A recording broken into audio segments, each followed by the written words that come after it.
YouTube पर 95% लोगों ने सर्च किया है बाजरे की रोटी बनाने का तरीका। तो आज मैं आप लोगों के लिए लाई हूँ बाजरे की रोटी बनाने का आसान तरीका। हेलो दोस्तों, अस्सलाम वालेकुम। कैसे हैं आप सब? मैं हूँ रश्मि और आप मेरे साथ देख रहे हैं जायका रसोई। दोस्तों, आज हम बना रहे हैं बाजरे की रोटी। बहुत लोग मुझसे पूछते हैं बाजरे की रोटी कैसे बनाते हैं, तो फिर मैं आज सिखा रही हूँ बाजरे की रोटी मैं कैसे बनाती हूँ। मैंने बाजरे का आटा छान लिया है और इस तरीके से थोड़ा साइड कर लिया है और थोड़ा आगे, क्योंकि इसमें एक साथ सारा आटा नहीं गूंथते हैं, थोड़ा थोड़ा करके जितनी रोटी का होता है उतना आटा मिक्स करते जाते हैं और फिर रोटी बनाते जाते हैं।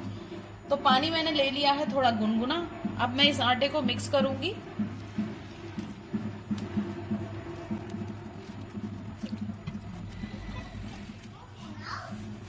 आटे को हमें बहुत अच्छी तरह से मलना है, खूब अच्छे से, क्योंकि थोड़ा थोड़ा आटा लेके हम इस तरीके से मलते हैं तो फिर रोटी जो है वो टूटती नहीं है। आटे को मलने का ये तरीका है, इस तरीके से मलते जाते हैं आटे को और ये लोचदार हो जाता है, यानी कि एकदम चिकना हो जाता है। अगर लगे कि ये थोड़ा पतला है तो यहाँ से थोड़ा सूखा आटा लेकर इस तरीके से डालें और फिर इसको फिर से मिक्स कर लें। आटा हमारे पास ज्यादा है तो थोड़ा कम कर देते हैं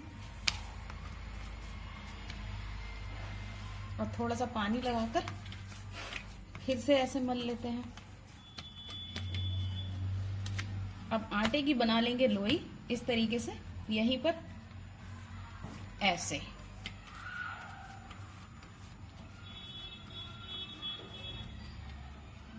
ये देखिए, अब दूसरे हाथ पर इस तरीके से रख के ऐसे घुमाएंगे।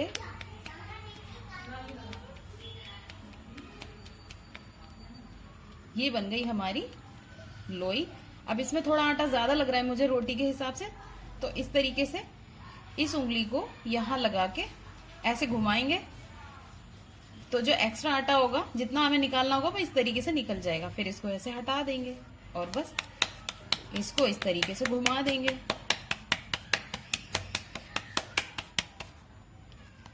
अब क्या करेंगे, इस वाले हाथ पे पानी लगाएंगे, इस तरह रखेंगे, नीचे से दूसरे हाथ पे लगाएंगे और इस तरह रखेंगे। फिर सूखी वाली साइड इधर आ गई। अब हम इसकी चकेल बनाएंगे। अंगूठे से किनार, अंगूठा और उंगली से, ये दोनों वाली उंगली और अंगूठा लेना है, इस तरीके से किनार को दबाते हुए पूरा राउंड करना है हमें कंप्लीट।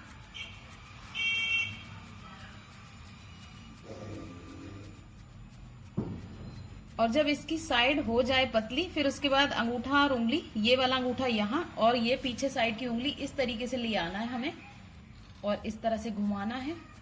ये देखिए, इससे क्या होगा, पूरी ये चारों तरफ से एक बराबर हो जाएगी, कहीं पतली और कहीं मोटी नहीं रहेगी। इस तरीके से हाथ पे रख के दबा देंगे। ये देखिए, इतनी बड़ी चकेल हमने बना ली है। अब फिर से हम हाथ पर पानी लगाएंगे, इस तरह करेंगे, इस हाथ पे भी लगाएंगे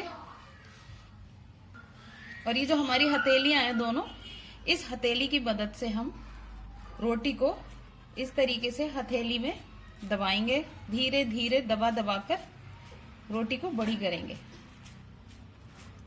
ध्यान रहे हाथ ना सूखे नहीं, अगर हाथ सूखेगा तो फिर रोटी चिपकेगी और फिर वो टूट जाएगी।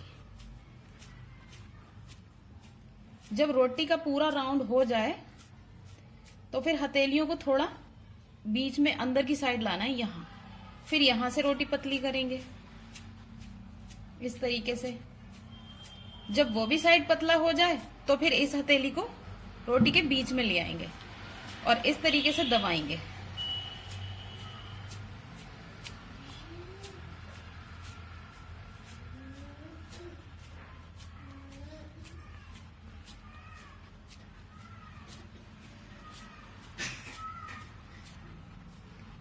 ये देखिए, रोटी हमारी चारों तरफ से एक सी हो गई है, कहीं से पतली और कहीं से मोटी नहीं है।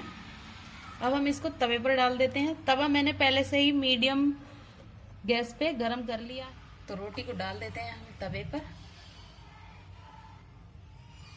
कितनी बढ़िया लग रही है ये देखिए। अब इसी तरीके से हम बाकी का आटा भी मिक्स कर लेते हैं दूसरी रोटी के लिए। तो रोटी हमारी एक साइड से हो गई है। अब हम क्या करेंगे, इस तरीके का पतला सा स्पैचुला ले लेंगे, उस पे लगाएंगे इस तरीके से पानी और फिर साइड से लगाते हुए रोटी को पलट देंगे। ये देखिए कितना अच्छा कलर आया है रोटी पर। अब इसे इस साइड से भी सीखने देंगे। पहले मुझे भी रोटी बनाना नहीं आती थी बाजरे की, हमारी अम्मी ही बनाया करती थी रोटी। लेकिन फिर क्या हुआ, अम्मी के जाने के बाद, मेरे डैडी को रोटी खाने का बड़ा शौक है बाजरे की, तो अम्मी के जाने के बाद फिर मैंने रोटी बनाना शुरू की। पहले तो मुझसे बहुत टूटती थी रोटी, मोटी मोटी, कहीं से मोटी और कहीं से पतली होती थी। फिर क्या किया, मैं रोज बनाती थी रोटी उनके लिए। तो बनाते बनाते धीरे धीरे रोटी पतली हो गई, रोज उस पर प्रैक्टिस करने लगी मैं, तो रोटी मेरी धीरे धीरे अच्छी होती गई। और देखिए आज मैं बहुत अच्छी सी रोटी बनाने लगी हूं। तो मैं बना सकती हूं तो आप लोग क्यों नहीं बना सकते? बस इसमें थोड़ी प्रैक्टिस की जरूरत है। थोड़ी सी प्रैक्टिस से बहुत अच्छी रोटी बन जाती है बाजरे की। अब देखिए, पहले तो मैंने आपको धीरे धीरे बताई थी, अब मैं अपनी स्पीड में रोटी बनाती हूँ।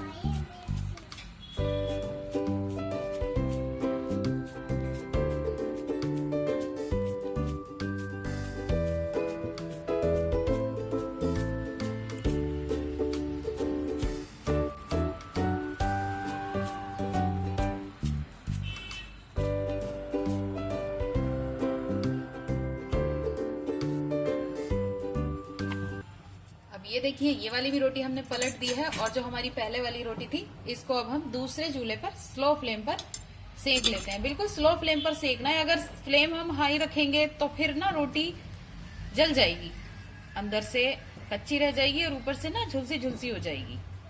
तो इसलिए बहुत धीरे धीरे इसको हम सेक लेते हैं। फिर इस तरीके से रोटी को खड़ा करके इस तरीके से चारों तरफ घुमाना है ताकि इसकी जो किनारे भी है ना वो अच्छे से सिक जाए। ये देखिए इस तरीके से, क्योंकि इसकी किनार भी कच्ची नहीं रहना चाहिए ना। फिर इस तरह रख देंगे, फिर पलट के भी इसी तरीके से सेक लेंगे इसको धीरे धीरे स्लो फ्लेम पर। अब रोटी सेकते हुए हमें दूसरी रोटी का भी ध्यान रखना है।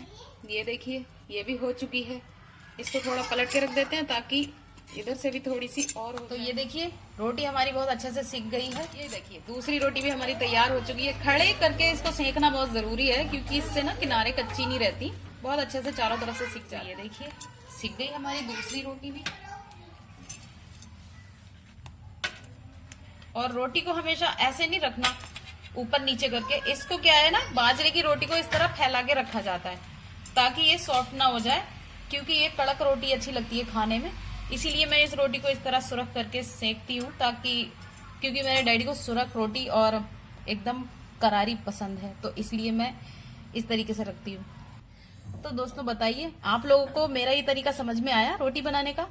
इसके लिए चाहिए प्रैक्टिस। अगर आप रोज 1 या 2 रोटी बनाएंगे ना तो सही कह रही हूँ, मेरी तरह आप भी रोटी बनाना सीख जाएंगे। क्योंकि पहले मुझे भी नहीं आती थी, बिल्कुल टूट जाती थी, फट जाती थी, कहीं से मोटी कहीं से पतली। और आज देखिए कितनी बेहतरीन रोटी बनी है। मुझे खुद को यकीन नहीं होता मैं बाजरे की रोटी बनाने लगी हूँ। तो जब मैं बनाने लगी आप लोग क्यों नहीं बना सकते? तो चलती हूँ दोस्तों, मिलती हूँ अगली वीडियो में फिर किसी ऐसी आसान सी रेसिपी के साथ। तब तक के लिए अल्लाह हाफिज। वैसे बाजरे की रोटी किसी भी सूखी सब्जी के साथ बहुत अच्छी लगती है खाने में, और आज मैंने सर्व की है कद्दू की चटपटी सब्जी के साथ।